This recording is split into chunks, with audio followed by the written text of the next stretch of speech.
RJ Classes 2.0। नमस्कार दोस्तों, मैं आरजे सिद्धार्थ आरजे क्लासेस 2.0 में आपका स्वागत करता हूं। दोस्तों, आज हम पढ़ेंगे कनिष्क।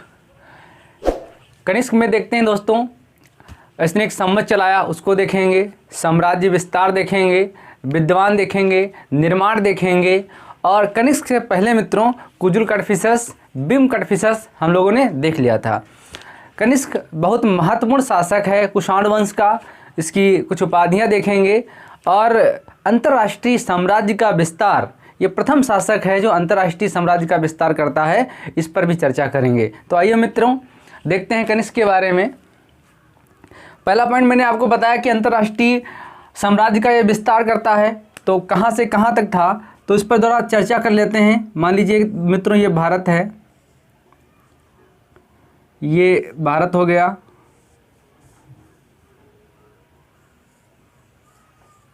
इस तरीके से ले लेंगे मित्रों,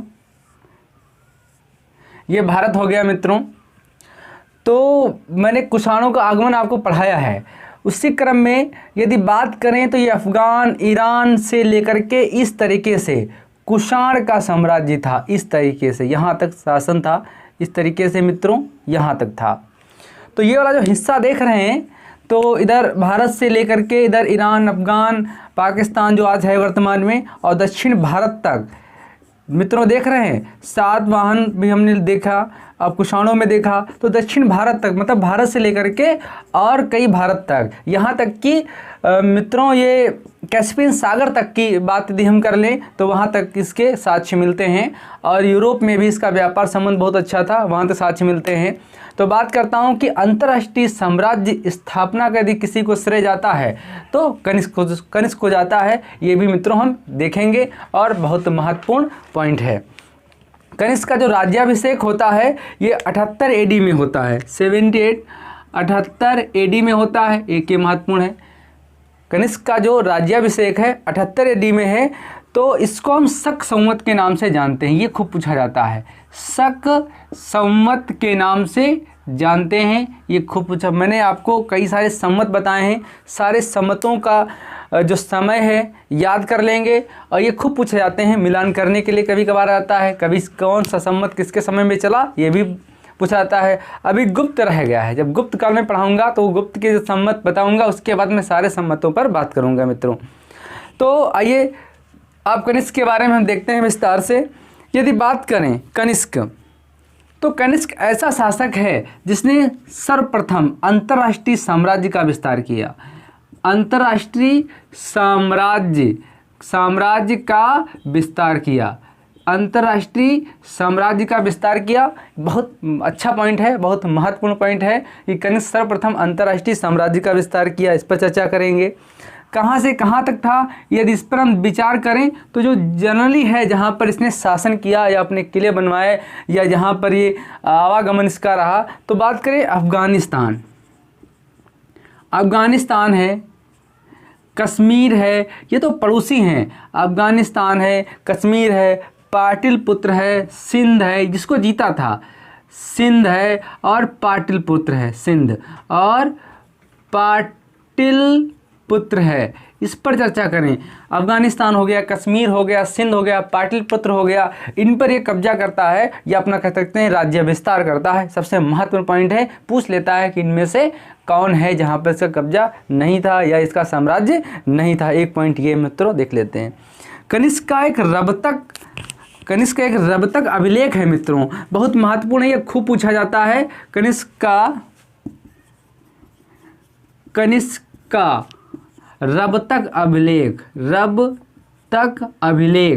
कनिष्क का रबतक अभिलेख है। इसमें चर्चा करी गई है, कुछ शहरों की या कुछ क्षेत्रों की चर्चा करी गई है। देख लेते हैं कौन है। चंपा है, बहुत महत्वपूर्ण। चंपा के बारे में 16 महाजनपदों में बता चुका हूँ। चंपा है, पाटलिपुत्र है, चंपा है, पाटलिपुत्र है, कौशाम्बी है और साकेत है। कौन सा भी है और साकेत है, हाँ साकेत है। साकेत है, इनकी चर्चा रब-तक अभिलेख में की गई है। तो मित्रों ये नोट कर लेंगे, पूछा जा सकता है निम्न में से किसकी चर्चा रब-तक में नहीं है या है, तो ये बहुत महत्वपूर्ण है, पॉइंट नोट कर लीजिए, खूब पूछा जाता है मित्रों। इसके बाद इसने पाटलिपुत्र पर, यहाँ पाटलिपुत्र पर हमला किया था, पाटलिपुत्र पर हमला किया और इसे 3 चीज़ें प्राप्त हुई, 3 चीज़ें प्राप्त हुई, बहुत महत्वपूर्ण है। किसको प्राप्त किया? अश्वघोष को इसने प्राप्त किया, अश्वघोष को इसने प्राप्त किया, एक ये पॉइंट नोट कर लेंगे, अश्वघोष को इसने प्राप्त कर लिया। दूसरा क्या प्राप्त किया? तो महात्मा बुद्ध का भिक्षा पात्र प्राप्त किया, महात्मा बुद्ध का भिक्षा पात्र, महात्मा बुद्ध का भिक्षा पात्र इसने प्राप्त किया, एक पॉइंट नोट कर लेंगे। तो अश्वघोष को प्राप्त किया, जो कि कवि हैं, राजकीय कवि रहेंगे, महात्मा बुद्ध का भिक्षा पात्र प्राप्त किया, और इसने एक अद्भुत मुर्गा प्राप्त किया, अद्भुत मुर्गा प्राप्त किया, अद्भुत मुर्गा प्राप्त किया। कहा जाता है कि ये मुर्गा भविष्य बताता था, इसलिए बहुत महत्वपूर्ण है। तो 3 चीज़ें इसने पाटलिपुत्र से प्राप्त की, अश्वघोष को प्राप्त किया, महात्मा बुद्ध को प्राप्त किया, महात्मा बुद्ध के भिक्षापात्र को प्राप्त किया, अद्भुत मुर्गा प्राप्त किया। कहाँ से? पाटलिपुत्र से प्राप्त किया। एक पॉइंट ये नोट कर लेंगे मित्रों। चलिए, और भी इसमें पूछा जाता है कि एक पॉइंट है कश्मीर, कश्मीर में इसने एक नगर बसवाया था, कनिष्कपुर, कौन सा? कनिष्कपुर, इसने एक नगर बसाया, कनिष्कपुर नगर बसाया कनिष्कपुर नगर, जिसको हम आज वर्तमान में कनिष्कपुर नगर बसाया, जिसको हम और भी नाम से जानते हैं, कनिष्कोर के नाम से भी जानते हैं, कनिष्कोर के नाम से भी जानते हैं। क्या? कनिष्कोर के नाम से जानते हैं। एक और बहुत महत्वपूर्ण पॉइंट है, इसने चतुर्थ बौद्ध संगीत भी यहाँ करवाई थी, चतुर्थ बौद्ध संगीति भी कश्मीर में ही कनिष्क ने करवाई थी। एक पॉइंट नोट कर लेंगे, पूछा था। अभी मैं इसके बाद चर्चा करने वाला हूँ, यहीं पर नहीं छोड़ूंगा। आगे है सिंध से ज्ञात हुआ है, यदि हम बात करें तो सिंध से ज्ञात हुआ है मित्रों। सिंध से क्या ज्ञात हुआ है कि इसने सिंध से ज्ञात हुआ है कि एक सुई विहार था, सुई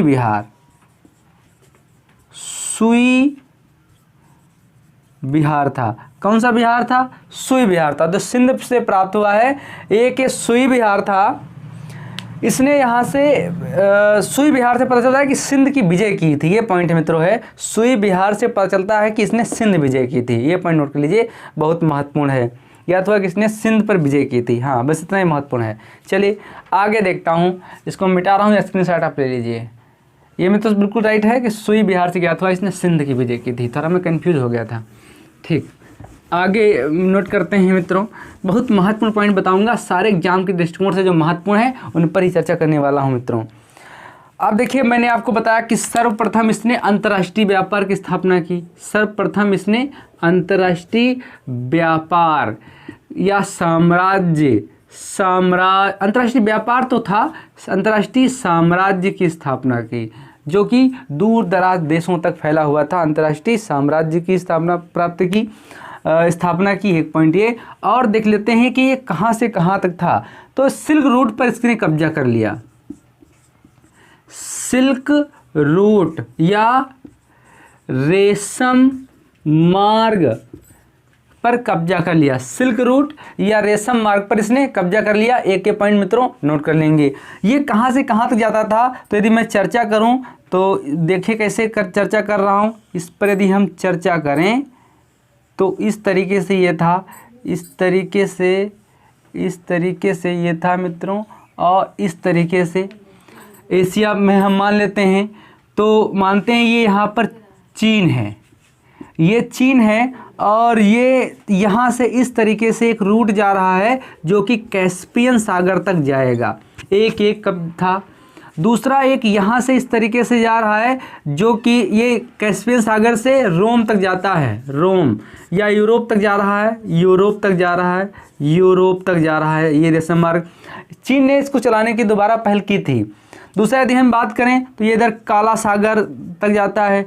एक और है जो इस तरीके से यहाँ पर मिलता है, जो कि दजला फरात नदी तक जाता है। तो इन तीनों पर कब्जा किसका था? कनिष्क था। 2 3 कनिष्क का था, इसलिए तीनों रेशम मार्गों पर कनिष्क का कब्जा हो गया था।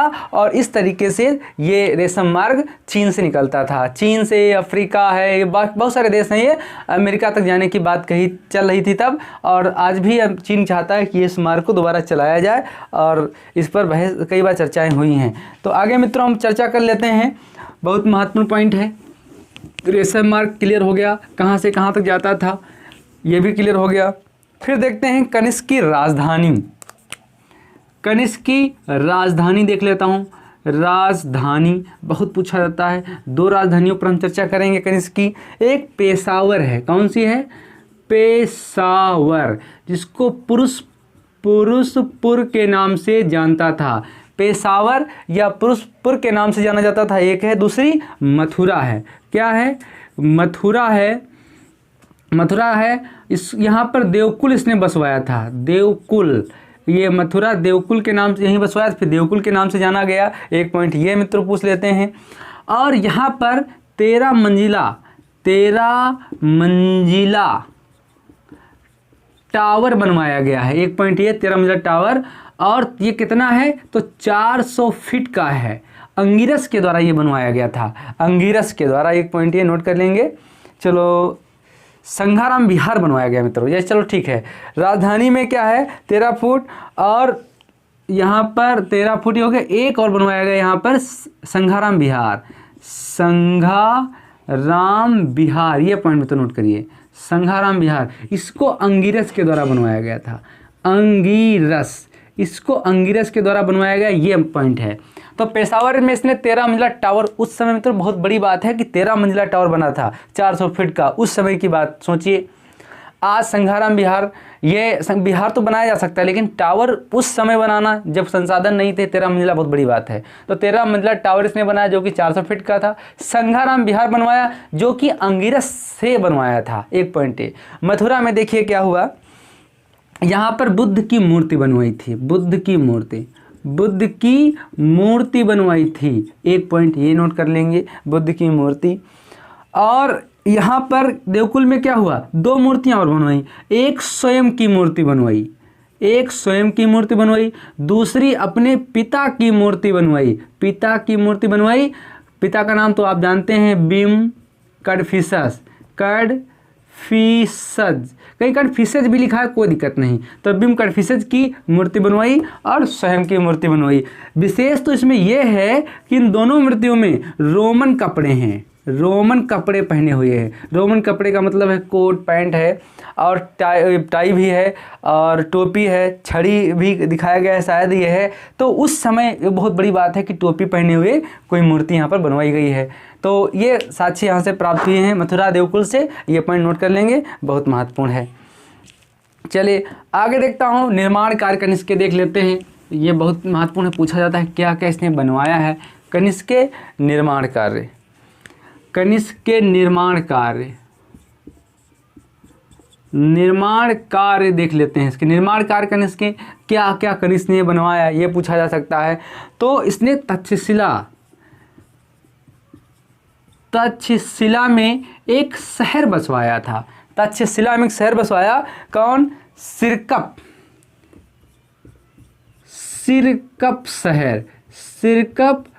शहर। तक्षशिला में इसने सिरकप शहर बसवाया था। एक पॉइंट ये है। कश्मीर में इसने कनिष्कपुर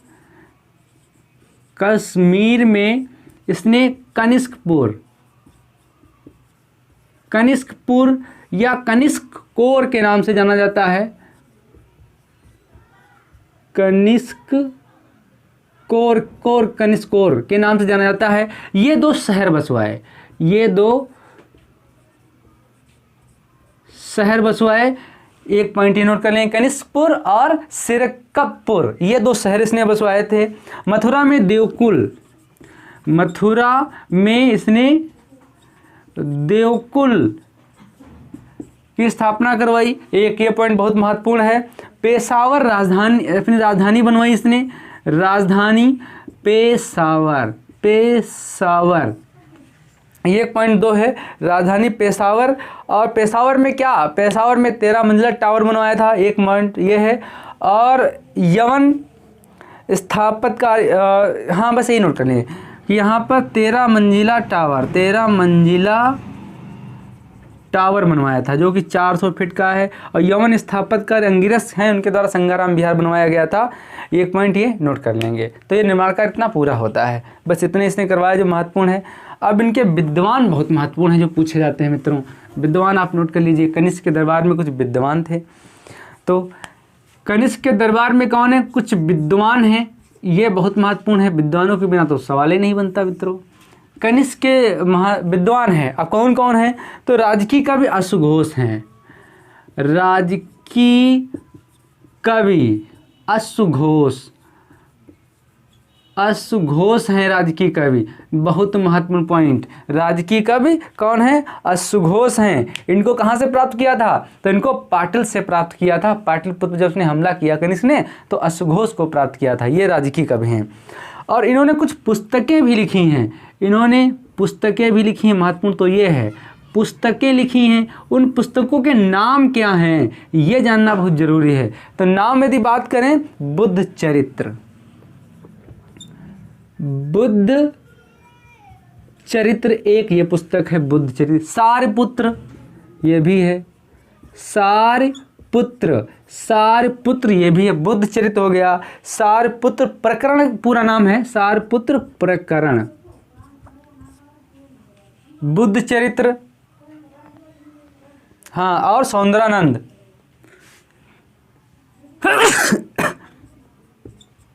सौंदरानंद।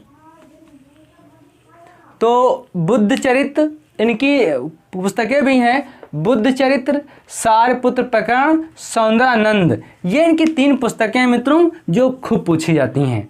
नोट कर लेंगे, बुद्ध चरित्र हो गया, सारपुत्र प्रकरण हो गया, सौंदरानंद हो गया। अश्वघोष की 3 पुस्तकें पूछी जाती हैं। और कौन इसके दरबार में है, चिकित्सक देखिए कौन है, चिकित्सक चरक हैं,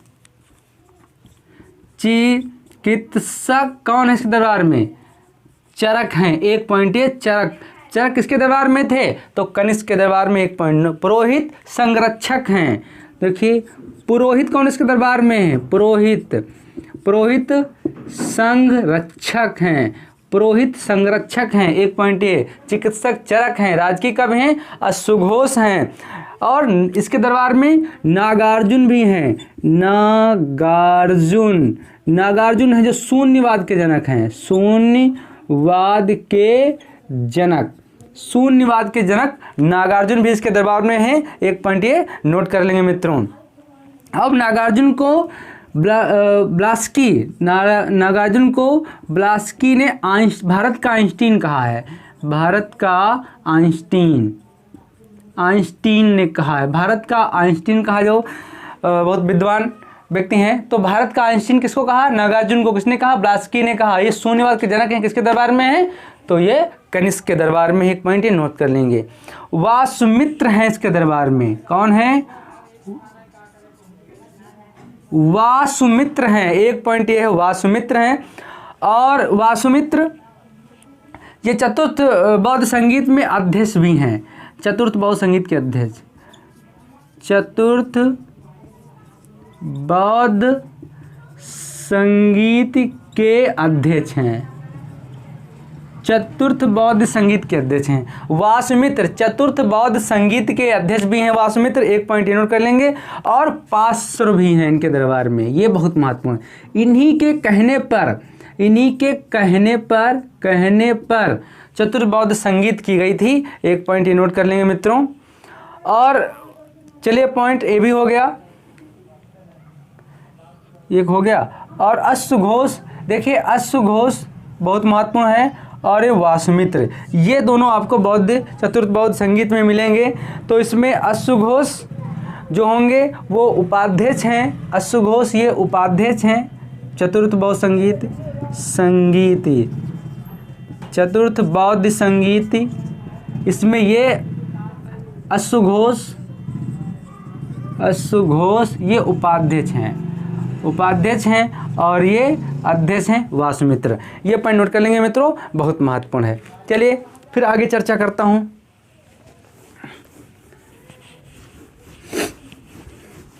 बहुत महत्वपूर्ण पॉइंट है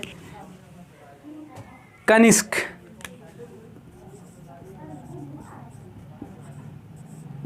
कनिष्क के बारे में यदि हम चर्चा करें, फिर कनिष्क तो है ही है, फिर आगे यदि बहुत इसकी उपाधि एक है देवपुत्र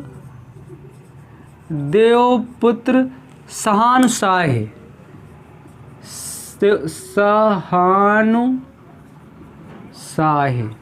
देवपुत्र सहानुसाय, ये इसकी उपाधि है। किसकी? कनिष्क की उपाधि है। देवपुत्र सहानुसाय उपाधि है कनिष्क की, एक पॉइंट ये नोट कर लेंगे। और इसने सिक्के भी चलवाए, कुछ सिक्के भी चलवाए हैं। तो ये उपाधि देवपुत्र सहानुसाय की उपाधि धारण की कुषाणों ने अधिकतर किया, लेकिन ये कनिष्क के लिए ही माना जाता है। कनिष्क ने देवपुत्र सहानुसाय की उपाधि धारण की थी। सिक्के इसने जारी किए हैं। ये सिक्का इसका सोने का है। क्या है? सोने का सिक्का है, सोने का सिक्का है। एक पॉइंट ये। अब यहाँ पर हेराक्लीज यूनानी देवता की इस पर अंकन है। हेराक्लीज यूनानी देवता हैं। हेराक्लीज यूनानी देवता, हेराक्लीज यूनानी देवता हैं, उनका इन पर अंकन है। एक पॉइंट ये है सूर्य अग्नि शिव का अंकन इस पर है। सूर्य का भी है, शिव का है और अग्नि का अंकन भी मिलता है। सूर्य, शिव और अग्नि दोनों का इस पर अंकन मिलता है। हेराक्लीज यूनानी देवता का अंकन मिलता है। एक पॉइंट ये है।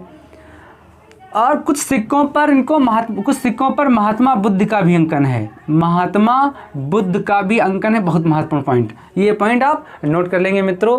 तो ये सिक्का एक ही नहीं है जिस पर सब अंकित हो, अलग अलग सिक्के हैं। किसी पर महात्मा बुद्ध है, किसी पर सूर्य शिव अग्नि है, किसी पर हेराक्लीज है। ये आपको ढूंढना है, देखना है। दूसरा एक तांबे का भी सिक्का चलाया है। तो सोने का सिक्का था, एक तांबे का भी सिक्का चलाया है। तांबे का सिक्का चलाया है। इस पर अग्निवेदिका है। अग्निवेदिका पर छपी हुई है मित्रों, अग्निवेदिका है। और इस पर बलि चढ़ाते हुए कनिष्क को दिखाया गया है। यदि ये बलि चढ़ाते हुए कनिष्क को दिखाया गया है, बलि चढ़ाते हुए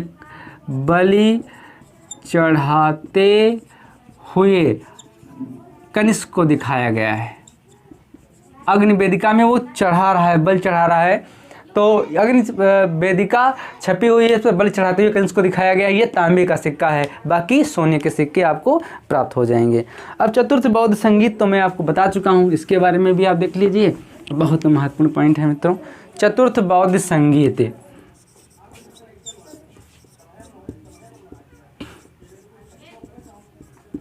चतुर्थ बौद्ध संगीत की यदि हम चर्चा करें मित्रों, तो ये कश्मीर में हुई। कहाँ हुई? कश्मीर में हुई। कश्मीर में कहाँ हुई?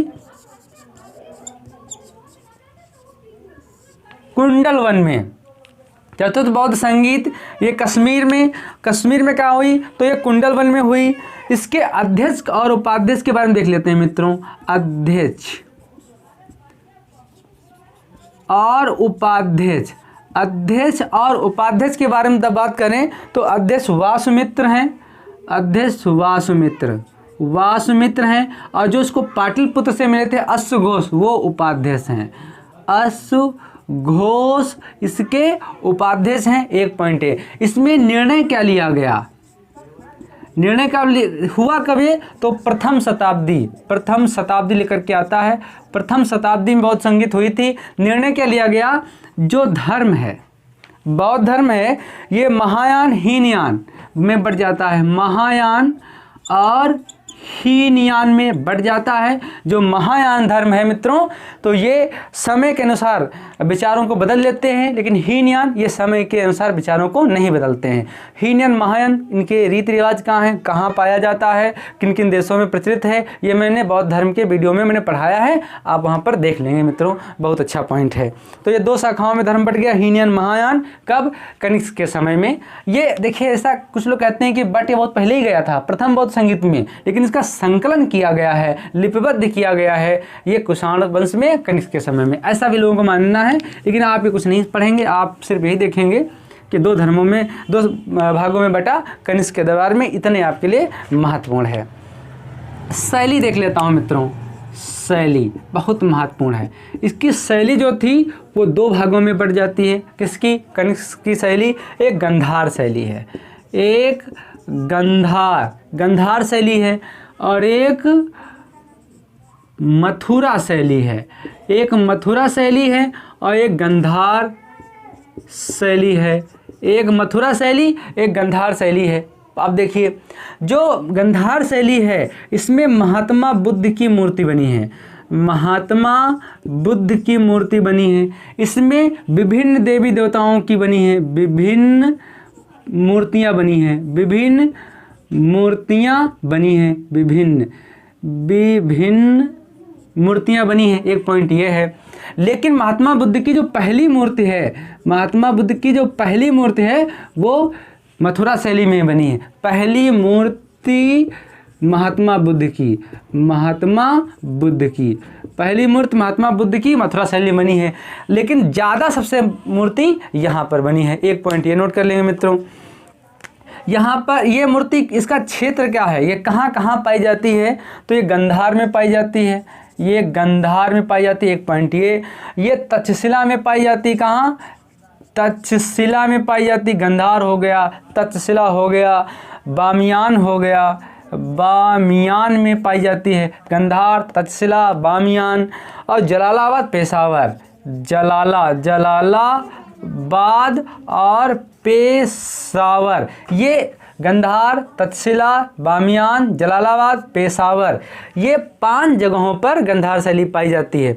मथुरा शैली जो है ये सिर्फ मथुरा के क्षेत्र में पाई जाती है। मथुरा के आसपास, मथुरा के आसपास पाई जाती है। एक पॉइंट ये नोट कर लेंगे।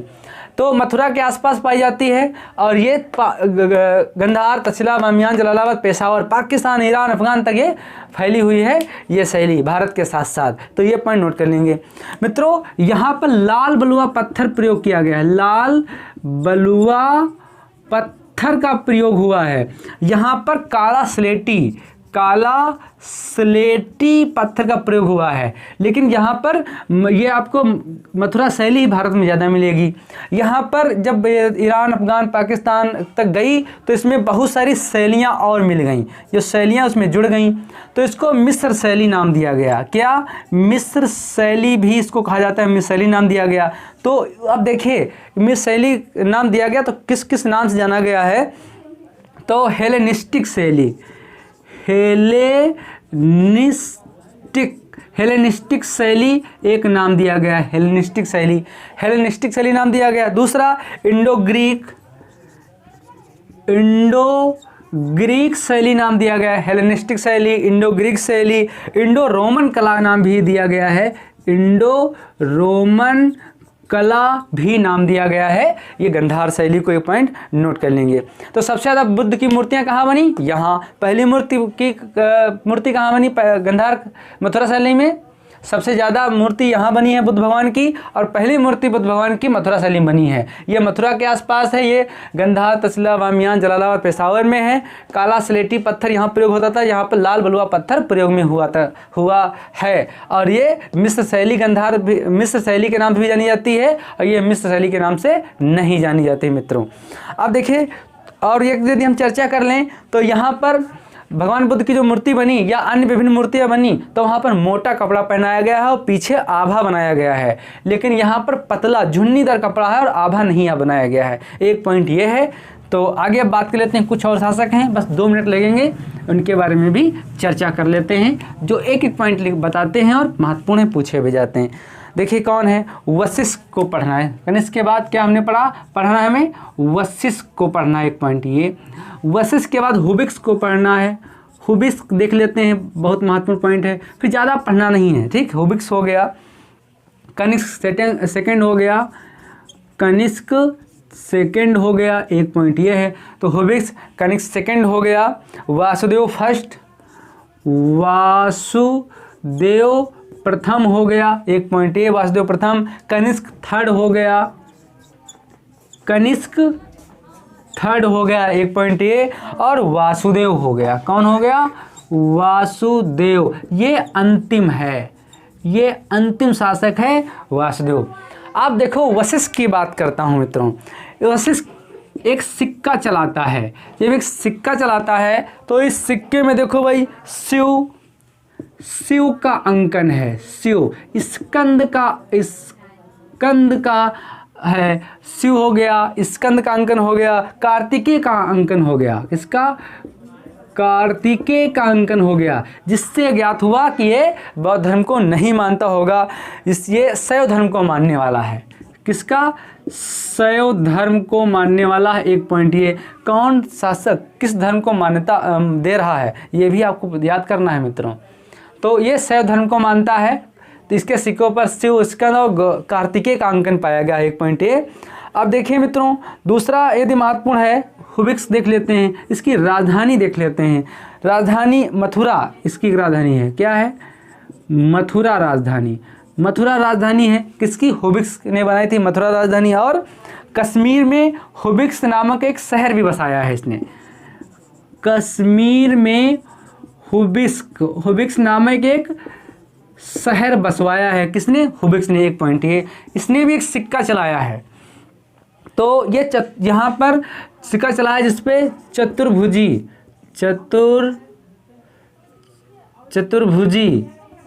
विष्णु की मूर्ति है। विष्णु की मूर्ति है 1 पॉइंट ये। चतुर्भुजी विष्णु की मूर्ति है, जिससे ज्ञात होता है कि वैष्णव धर्म का अनुयायी रहा होगा। अब कैसरवाद, अब इसकी उपाधि कनिष्क की देख लेते हैं मित्रों। कनिष्क सेकंड की उपाधि है कैसर वसीजर।